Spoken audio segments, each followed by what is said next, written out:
अगर Gucci brand की story आपने नहीं देखी है तो मैं आई बटन पे लिंक डाल रहा हूँ, जाके जरूर देखना। और सेम टाइम पे बताऊं तो लुई विटॉन अपने लगेज मैन्युफैक्चरिंग से बाहर नहीं आ पा रहा था, उसकी भी फुल केस स्टडी मैंने बनाई है, आप जाके आई बटन पे चेक कर सकते हो, आपको बहुत मजा आने वाला है। और वर्साचे ही ऐसा पहला ब्रांड था जिसने बॉन्डेज ड्रेस को डेली फैशन में लेके आया। 1995 तक वर्साचे इतना लग्जरी ब्रांड बन गया कि उसने अपने बेडशीट, पिलो कवर, कर्टन से लेके काफी सारी चीजें इंट्रोड्यूस की मार्केट पे और सारी की सारी चल रही थी।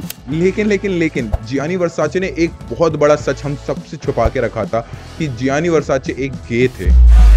It's a shocking depiction of the slaying of famed designer Gianni Versace outside his mansion in Miami. और यही उनकी मौत का कारण भी बना। 1992 में जियानी वर्साचे को गोली मार दी जाती है और FBI के हिसाब से ये गोली किसी सीरियल किलर ने चलाई थी। ऐसा कहा जाता है कि उस सीरियल किलर का और जियानी वर्साचे का कुछ रिलेशन था, क्योंकि वो सीरियल किलर भी एक गे था। कई लोगों ने उन जियानी वर्साचे और उस किलर को एक साथ स्पॉट भी किया था काफी गे पार्टीज में। लेकिन जियानी वर्साचे अपने फैमिली से इतना ज्यादा प्यार करते थे कि उनकी मौत के बाद भी वर्साचे के सारे शेयर्स वो अपनी फैमिली को दे देते हैं। ईयर 2000 में जेनिफर लोपेज को स्पॉट किया जाता है ग्रैमी अवार्ड में एक वर्साचे की ड्रेस के साथ, जो इंटरनेट पे बवाल मचा देती है।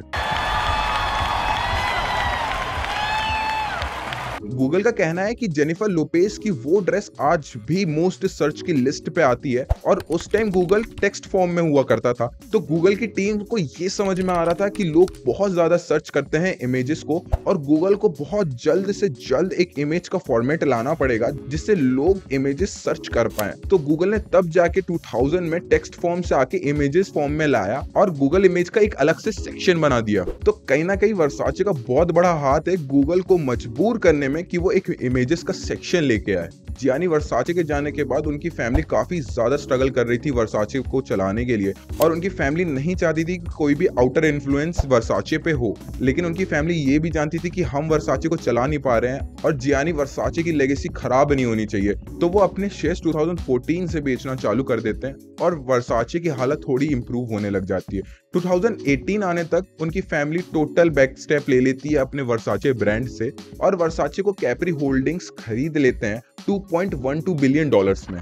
और वो भी इसलिए क्योंकि वो भी चाहते थे कि जियानी वर्साचे की लेगेसी आखिरी तक बनी रहे, फिर उसमें उनकी फैमिली का इन्वॉल्वमेंट हो या ना हो। अगर फैमिली की नींव अच्छी हो तो एक छोटी सी जगह से भी एक ब्रांड निकल सकता है और यूनिकॉर्न बन सकता है। ऐसे ही कोलकाता का लड़का अपना एक ब्रांड चालू करता है जिसका बॉलीवुड इंडस्ट्री में कोई भी फॉर्मल कनेक्शन नहीं होता है, बट स्टिल वो अपने विजन से इंडिया का मोस्ट पावरफुल ब्रांड खड़ा करता है और मोस्ट लग्जरी ब्रांड खड़ा करता है। और उस ब्रांड के लहंगे, साड़ी और ज्वेलरी इतनी ज्यादा पॉपुलर होती है कि बॉलीवुड का हर एक्टर अपनी शादी में उसको पहनना चाहता है। तो मेरा नाम है अभिनव, और अगर आप इस ब्रांड को गैस कर लेते हो तो नेक्स्ट वीडियो में इसी के ऊपर लाऊंगा।